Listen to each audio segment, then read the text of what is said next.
Kira-kira kalau ini hubungannya sama apa?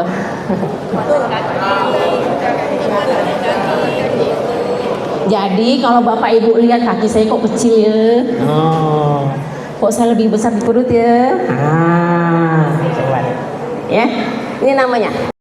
Labbaik Allahumma labbaik, labbaik la syarika laka labbaik, innal hamda wan ni'mata laka wal mulk la syarika lak. Yang kedua, membantu dia bekerja, bisa ngangkat nenek 45 kilo. Itu juga harus dipersiapkan Bapak Ibu di tanah air. Walaupun ya nggak mungkin ya, maksudnya ya susah lah kalau segede itu lazennya. Tapi masa otot tuh harus di. Kemudian yang kedua, saya terima kasih banget. Saya sama Lazen beda generasi, Bapak Ibu. Saya generasi milenial, Lazen, kamu apa Lazen? Gen Z katanya, Gen Z. Jadi semua sangat terbantu ya. Tadi kita lihat dokumentasinya cukup membuat kita tergambar gitu. Kalau saya modelnya, hah? Oh suaranya, suara siapa? Saya. Oh. Nah, jadi dokumentasinya Dokter Lazen itu sangat membantu. Kalau saya modelnya pas dulu 2019 nggak suka foto-foto, penting kerja aja, kerja. Tapi dengan dokumentasi ini kita jadi tergambar apa yang akan kita hadapi di sana. Yang saya mau sampaikan sebenarnya intisari kayaknya udah bolak-balik dibicarain sih kayaknya ya. Kita kan, jadi Bapak Ibu, saya pengen satu ini deh. Jadi nanti haji kita bermula di mana nih? Ini semua dari Pontianak atau ada yang dari luar? Maksudnya dari Sambas, dari Singkawang gitu ada? Namanya di Pontianak ya? Oke. Dari Pontianak gimana? Mula Bapak nanti dikumpulkan di mana? Asrama haji. Oke. Dari asrama haji, packing, terus berangkat ke Batam. Sekalian review apa yang disampaikan Lazen nih. Terus di Batam apa yang dilakukan? Turun. Terus Bapak Ibu bakal diapain? Screening. Nah, screening. Oke. Screening, abis itu Bapak ngapain? Setelah screening, istirahat dulu. Bisa tidur nggak Zen? Tidur ayam kayaknya ya. Kebayang? Jadi itu sudah start, Bapak akan kurang waktu istirahat. Itu udah startingnya di situ. Waktu istirahat udah mulai berkurang tuh. Jadi harus tahu kemampuan diri. Startingnya dari situ tuh. Belum haji. Dah tuh tidur ayam, lanjut, terus pesawat, oke lah, terus pesawat duduk 10 jam, kan model kan? Itu nggak tahu tuh berangkatnya jam berapa kemarin Jen? Dari Batam.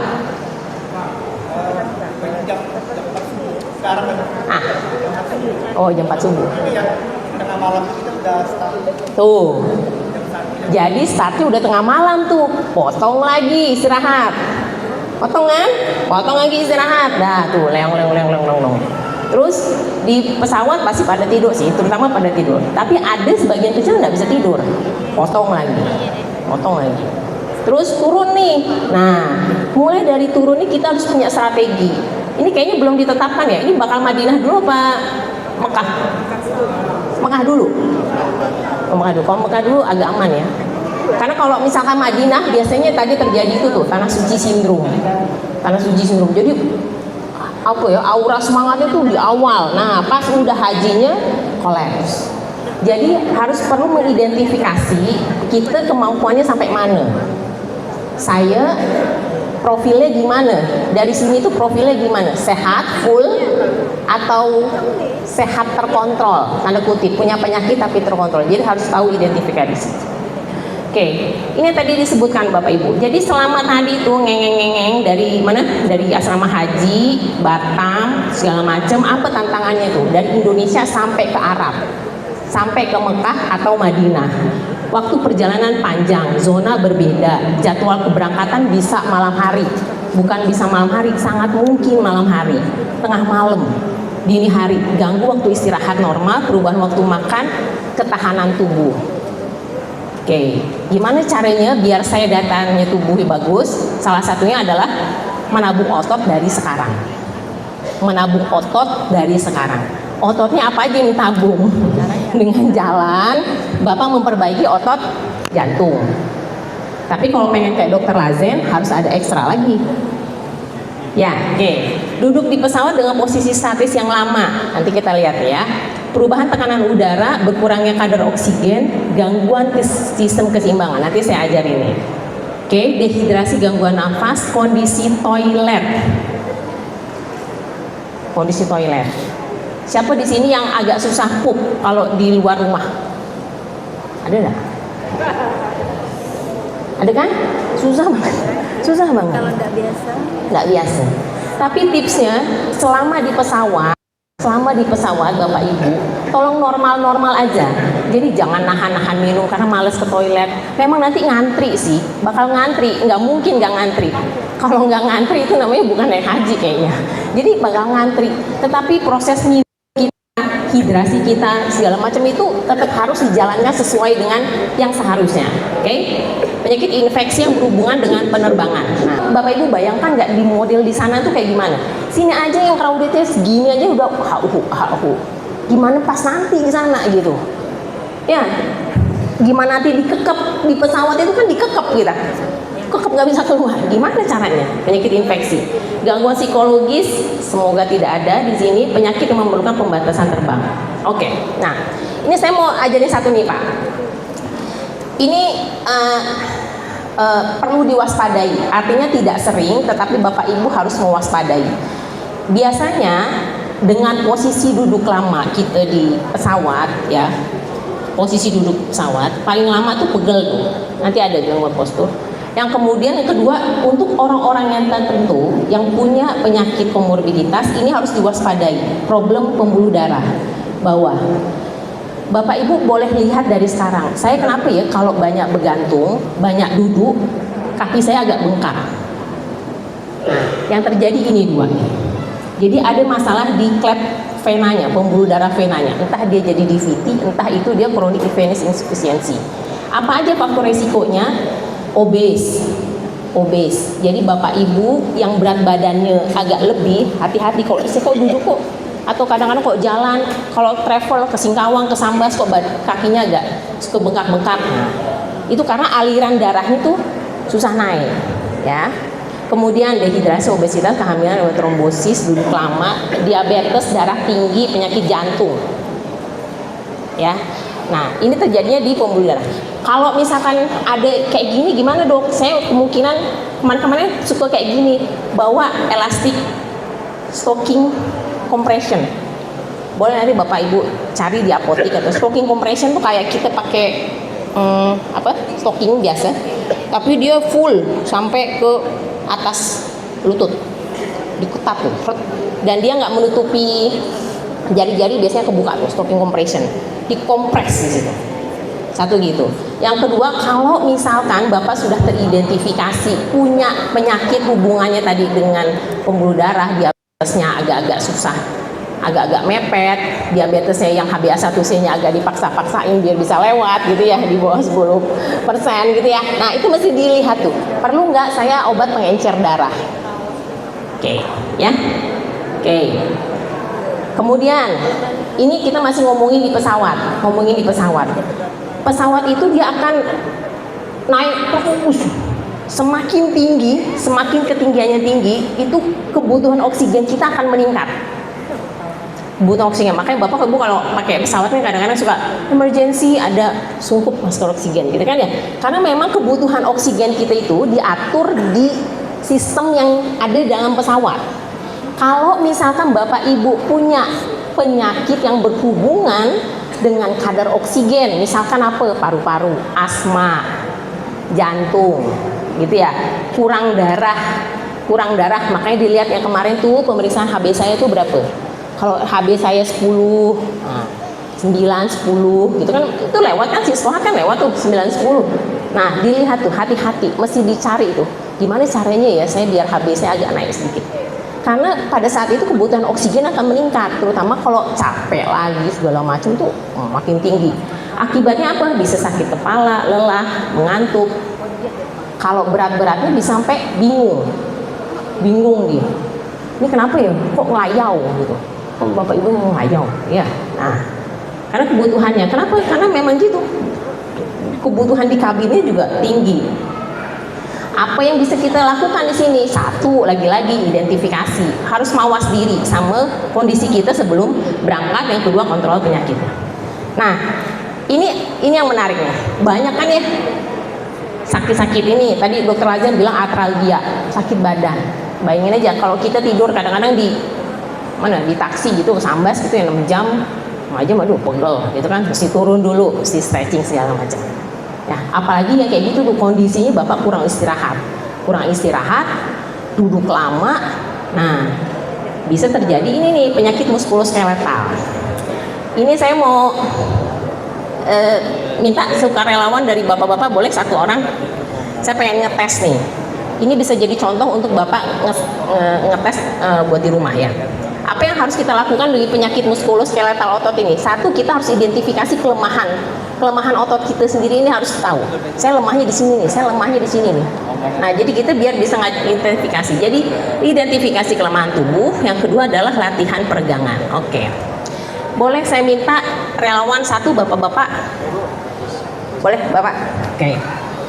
Ini contoh kecil aja, contoh ringkas saja untuk mengidentifikasi kelemahan kita sampai sejauh mana. Hah? Nah. Ini ada tiga hal pak, 3 hal. Ya nanti bapak ibu boleh nanti slide-nya biar ini. Kalau ini agak kecil ya. Pertama ini adalah short physical performance. Jadi kita lihat performance ini bapak ibu ini bagus apa enggak. Pertama bapak seperti itu pak. Bapak lihat gambar itu ada kaki untuk ini. Oke, mata ke depan. Oke, pertahankan posisi gini dalam 10 detik. Kuat ya? Oke, mampu. Oke, kita anggap udah 10 detik ya. 10 detik. Oke. Nah, terus yang kedua, kakinya agak dinaikin sedikit pak, dimajuin dikit. Tapi ditempel. Nah, mata tetap lagi ini mata ke depan. Ya. Pertahankan dalam 10 detik. Oke. Jadi bapak ibu boleh nih, ini ringkas nih, tapi bisa dilakukan di rumah nih untuk menilai ini ya performance. Oke, sip. Ketiga, naik lagi di depan pak. Luruskan. Nah, kayak gini. Up.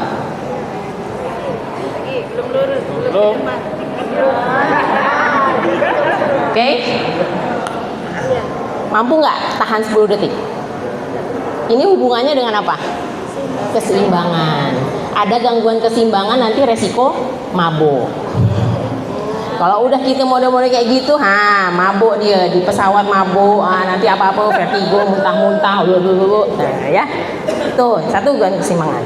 Terus yang kedua adalah gait speed test. Nah, ini yang tadi dokter Lazia ngomongin nanti kalau kita di mana? Armuna. Ya, di Mina lempar jumroh kan harus. Nanti caranya bapak ibu di rumah ukur 4 meter. Ukur dari 4 meter, jalan secepat-cepatnya untuk 4 meter itu. Seberapa cepat bisa mencapai 4 meter itu? Gampang. Ya, gampang. Oke, kita ukur 4 meter. Berapa cepat Bapak? Targetnya harus berapa? Kurang dari 4 detik. Kurang dari 4 detik ya. Sangat 4 meter ya, 4 meter. Nggak perlu 100 meter. Ya. Nah, itu lihat secara singkat ya. Nah, yang ketiga adalah chair stand test. Nah, chair stand test itu nih kursi. Oke. Sip. Pak, duduk, Pak. Tangannya di depan. Oke. Nah, Bapak secepatnya naik, turun, naik, turun, naik, turun, naik. Berdiri maksudnya. Hap, turun lagi. Secepatnya, terus. Ya, terus.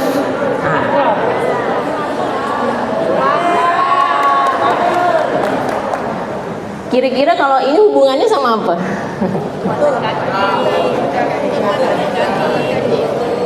Jadi kalau Bapak Ibu lihat kaki saya kok kecil ya, kok saya lebih besar di perut ya. ya. Ini namanya. Ini untuk mengidentifikasi secara ringkas saja, secara keseluruhan performance 3 tadi, 3 model tadi. Silakan Pak, boleh. Sudah. Oh, sorry, masih ada satu lagi.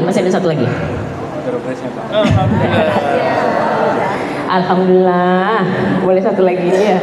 Nah, kalau udah tahu kayak gitu, gimana kita exercise-nya? Terutama kalau untuk di pesawat ya Pak ya. Paling gampang satu nih, ini gampang sih di senam-senam ada, rotasi, set. Ya, itu untuk next nih. Karena kita kan tidur kan begini kan, jadi ininya mesti bagus. Nah, yang kedua posisi duduk. Nah, Bapak kayak gini nih posisinya bener nih. Karena maaf Pak, coba berdiri Pak. Ada orang kan yang duduknya begini kan. Nah, ini ada jarak nih. Hap. Ya kan? Ini sebenarnya udah nggak fisiologis. Makanya lihat yang bener kan gini posturnya. Hap. Nah, bayangin gimana caranya kita duduk begini dalam 9 sampai 10 jam. Karena kalau dia model begini, ini gantung, ini nih kaki. Ya kalau dapatnya yang bisnis, ini kan enggak ya, kecil kan, ini kan susah. Nah, jadi pertama saya akan ngomongin ini dulu, gampang. Satu, rotasi gini. Oke, gimana ya rotasi? Gini. Yang kedua begini. Hap. Nah, ini untuk upper back. Hap, gampang kan? Bisa dua-duanya. Hap. Nah, balikin lagi. Set. Nah, itu untuk mobilitas. Itu yang di atas. Gimana yang di bawah? Makanya saya bilang Bapak. Ada 3 nih Pak, gampang. Bapak mau coba? Tergantung perintahnya. Nah, tergantung perintah kan ya. Oke, kita coba. Yang satu itu cobra pose Pak. Bapak lihat model yang ini nih Pak. Bisa melakukannya? Samping Pak. Ya, Bapak ke sana. Jadi orang-orang bisa lihat.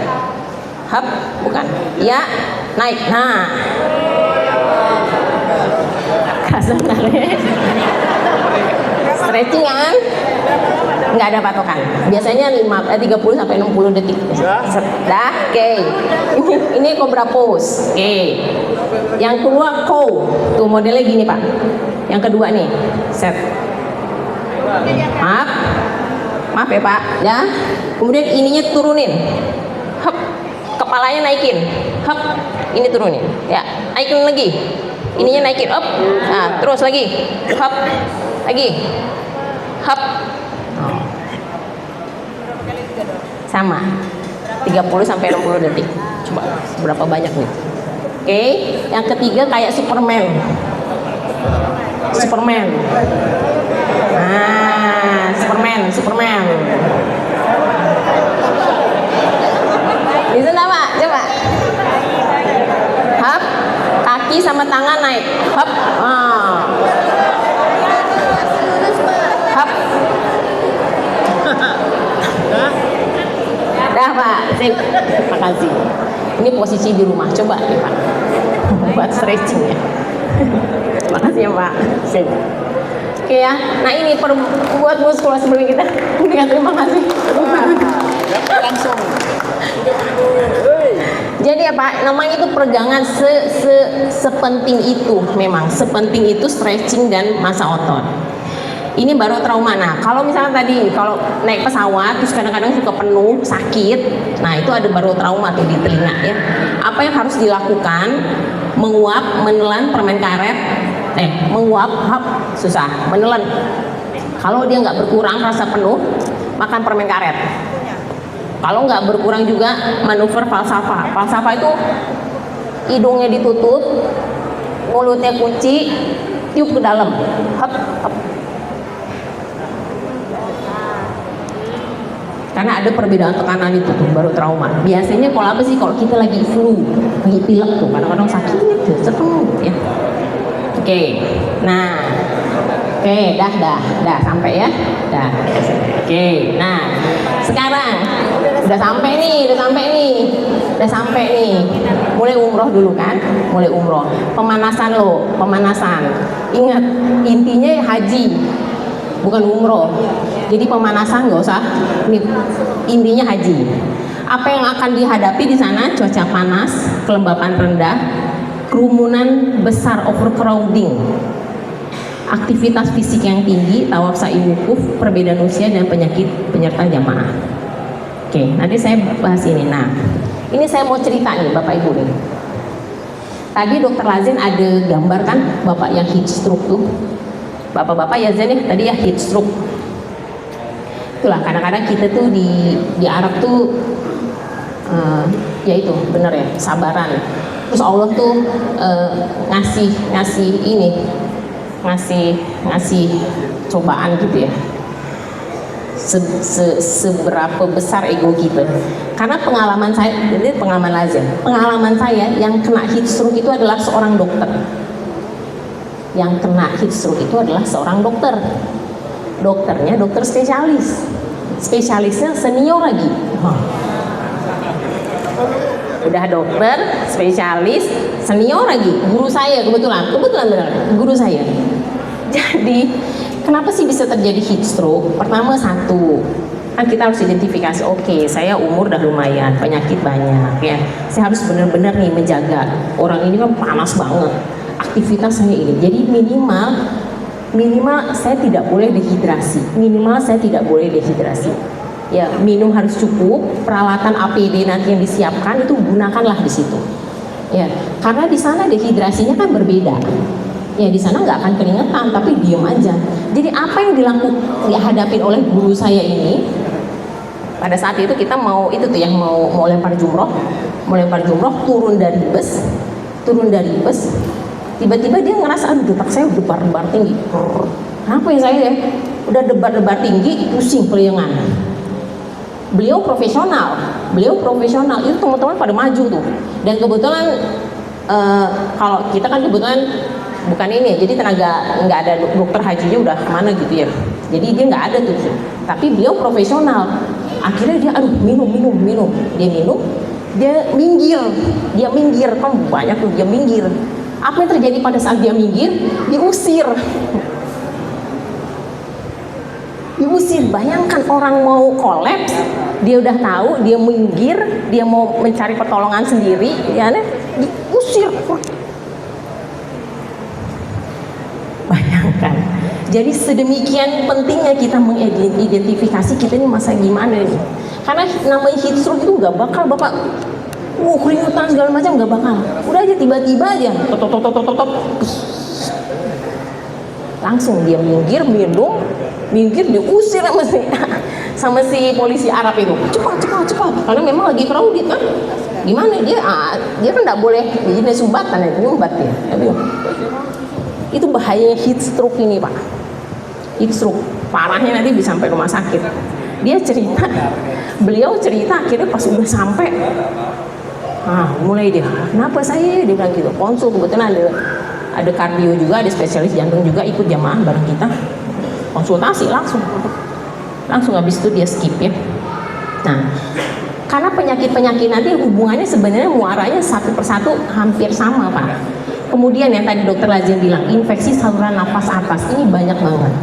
Kalau kita lihat mapping peta yang disampaikan Dokter Lazen, paling banyak itu apa? Virus. Paling banyak itu sana virus. Jadi kalau virus obatnya apa? Antivirus kalau ada. Kalau tak ada apa? Imunitas kita. Nah, kadang-kadang virus ini didompleng juga bakteri. Makanya kadang-kadang kita kalau nakesnya ngeliat, aduh nih, modelnya kayak gini, udah ada biasanya udah kuning banget lagi ya, kuning banget, kasih dia antibiotik. Tapi utamanya tuh dasarnya virus, jadi daya tahannya mesti bagus.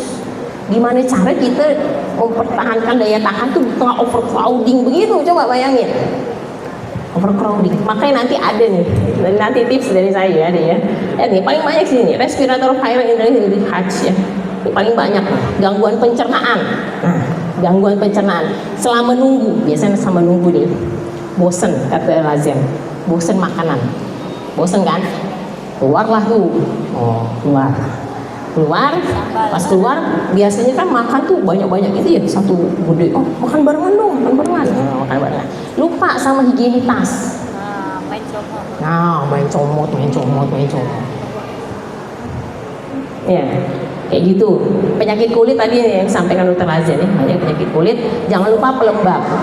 Penyakit kulit nih Pak, karena di sana kering, jadi khusus bapak-bapak jangan gengsi pakai pelembab. Ih, nggak level. Pelembab mau buat ibu, ngapain saya? Nah, makanya nanti di sana tipsnya yang paling utama adalah jangan menjadi atau tidak perlu menjadi si paling-paling. Nggak perlu jadi si paling-paling, nggak perlu jadi si paling kuat, merasa si paling kuat, si paling tahu segalanya, segala macam. Harus bisa mengidentifikasi, ya. Kronik yang tadi, kalau bapak ibu punya penyakit kronik, tolong pastikan obatnya lengkap. Bawa obat tadi Telazen, tapi nggak cukup. Jadi obatnya bawa obat lengkap, cukup jumlahnya, kan gitu ya. Apa aja tuh? Hipertensi, diabetes, penyakit jantung, asma dan PPOK. Cedera dan kelelahan ini banyak nih ya, jatuh, kelelahan, keselio, lecet segala macam. Gunakan alas kaki yang sesuai. Untuk bapak ibu yang punya diabetes, tolong jangan menjadi si paling-paling tahu. Jadi mumpung saya di Arab nih, pengen cobain nggak pakai sendal. Mumpung saya di Arab nih, saya udah capek nih bawa nih sendal yang fisioterapi itu yang banyak cucuk-cucukannya, pengen Jadi gunakan alas kaki yang soft ya, yang lembut, khusus diabetes, dan gunakan alas kaki, jangan jadi si paling-paling ya. Oke. Jadi hal yang harus dilakukan, pastikan tubuh cukup cairan. Pastikan tubuh cukup cairan. Kalau susah kita karena tidak berkeringat, pantau kencingnya Pak. Pantau kencingnya, saya bolak-balik ngomong, pantau kencing. Kalau kencingnya udah mulai kuning, keruh gitu, banyakin lagi. Saya rasa udah cukup kok minum saya, kucingnya kayak gitu. Tambah lagi. Kedua, Bapak lihat tadi makanan bag makanan di Arab tuh. Banyak kan? Nasinya banyak loh. Terutama kalau ini ibu-ibu, bapak-bapak sih biasanya ibu-ibu, nasi ini banyak banget deh. Aduh, saya takut nih ada segala macam. Jangan lupa, apa yang kita makan itu harus sesuai dengan apa yang akan dikeluarkan. Nah, bapak ibu mesti lihat di sana tuh energinya keluar banyak dah. Kalau energinya bakal keluar banyak, mengejar tuh si bis transit, jalan segala macam, jangan takut makan nasi, makan aja. Daripada nanti jadi kayak si nenek, gula darah 67. Jadi jangan terlalu takut, maksud saya. Jadi kita harus bisa mengukur nih, bisa mengukur kita tuh di sana tuh gimana gitu. Jangan takut makan aja, makan aja.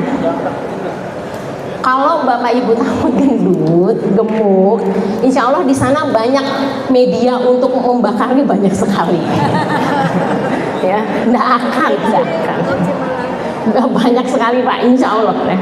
Kelola waktu istirahat bila memungkinkan. Ini harus pintar-pintar Pak, karena sesuai ilmu tuh memang kita tuh harusnya 6-7 jam. Harusnya 6-7 jam, harusnya tidurnya harus 6-7 jam. Tapi gimana lah mau tidur 6-7 jam? Saya nanti keluar jam 3 udah nggak dapat bis transit, udah penuh. Harus tappingnya harus di awal. Nah, kalau modelnya kayak Lazien, kayak Pak Abbas sih oke-oke aja. Ini kalau modelnya kita pas-pasan, harus tahu gitu ya. Ini kalau waktu istirahat ini penting banget menurut saya. Karena seseorang itu, kita aktivitas nih, karena kan ibadah haji itu ibadah fisik. Nah, gimana caranya perbekalannya tuh? Makannya harus benar, kontrol penyakit, sama istirahatnya harus cukup. Istirahat gimana? Nggak bisa kita ngatur istirahat sana. Suplementasi bila diperlukan. Kalau bapak ibu ada kelebihan budget, mendingan bawa sendiri. Masker di keramaian, overcrowded itu, keramaian. Apalagi kalau mau datang, misalkan apa kayak gini lah, misalkan mau ada apa nih, mau ada konsultasi, mau ada apa, banyak orang, wah, nanti udah pakai masker, ya. Atau minum obat rutin, jangan pula saya pengen coba nih di Arab, cobalah, semoga saya bisa lepas dari diabetes saya. Tak minum, susah gak? Ya, oke. Jadi peran jamaah yang penting pertama, 1, samina wa atona, dan tidak perlu menjadi si paling-paling. Nggak perlu Pak, nggak perlu jadi si paling tahu, paling kuat, paling keker. Paling lemah boleh kali ya, merasa paling lemah jadi nggak perlu jadi sih paling-paling. Dan samina wa atona, benar. Jadi apa yang dikatakan sama ketua regunya, ketua kloter, samina wa atona, samina wa atona, insya Allah ya, samina wa atona. Kenali diri dan kelola penyakit kronik secara mandiri, susah tuh Bapak Ibu. Satu kloter berapa orang? 450, dokternya 1, perawatnya 2, mau ngandalin mereka susah lah. Jadi bagi yang udah penyakit kronik, coba bener-bener tuh hatamkan tuh, saya harus ngapain biar saya bisa mengelolanya secara mandiri, tidak merepotkan orang lain. Kenali tanda bahaya penyakit, jangan lupa pantau air seni, lapor ke petugas kesehatan kalau ada apa-apa, mengatur waktu dengan baik. Saya berapa hari ini? Berapa sih sana? 40 hari. Oke, 40 hari. Oke, saya hajinya segini nih, umroh. Oke. Nantilah saya di sini, waktunya saya belanja di sini nih. Waktunya saya ibadah full ini nih, harus bisa ngelola. Jangan pula nanti semrautan ngeliat ini belanja gitu. Padahal ya, harus bisa mengatur waktu dengan baik, tidak memaksakan ibadah saat sakit. Nah, kalau ini nanti dikembalikan, karena kadang-kadang ada yang berprinsip begini, udahlah, saya pasrah aja sama sakit saya. Yang penting saya udah sampai Mekah, Madinah. Itu susah tuh, itu urusannya Pak Bas tuh. Udah model begitu. Susah ya, menjaga kebersihan diri. Oke, obat-obat yang perlu dibawa ya Bapak Ibu ya, rutin dikonsumsi. Ingat, bawa dan cukup. Benar, saya tadi diingatkan, bawa dan cukup, harus cukup jumlahnya. Dihitung berapa hari kita di sana. Multivitamin bawa aja. Apa ada yang khusus? Nggak ada. Vitamin C boleh, vitamin D boleh, ya B kompleks boleh. Multivitamin yang jadi 1 tablet itu boleh, gitu ya. Nggak ada spesifik. Vaselin pelembab, paracetamol lumayan kalau pegel-pegel dikit, minum paracetamol. Obat batuk flu mulai dari ambroxol, kodein kalau bisa, sama antibiotik kalau bisa. Antibiotik itu nanti jadi obat laris lah. Kalau nggak bisa ngambil sendiri, minta sama dokter, minta resepin buat perbekalan di sana ya. Obat alergi, obat mabuk, kalau ada yang punya gangguan keseimbangan, obat mah. Oke, itu aja dari saya. Terima kasih. Sebagai kesimpulan, resikonya cukup tinggi, sebagian besar, tapi penyakit itu bisa dicegah kalau kita bisa jadi pribadi yang pintar, edukasi dan kesiapan jamaah sangat pintar, dan kesehatan terjaga, ibadah menjadi lebih optimal. Terima kasih Bapak Ibu, kita lanjutkan ke sesi tanya jawab. Assalamualaikum warahmatullahi wabarakatuh.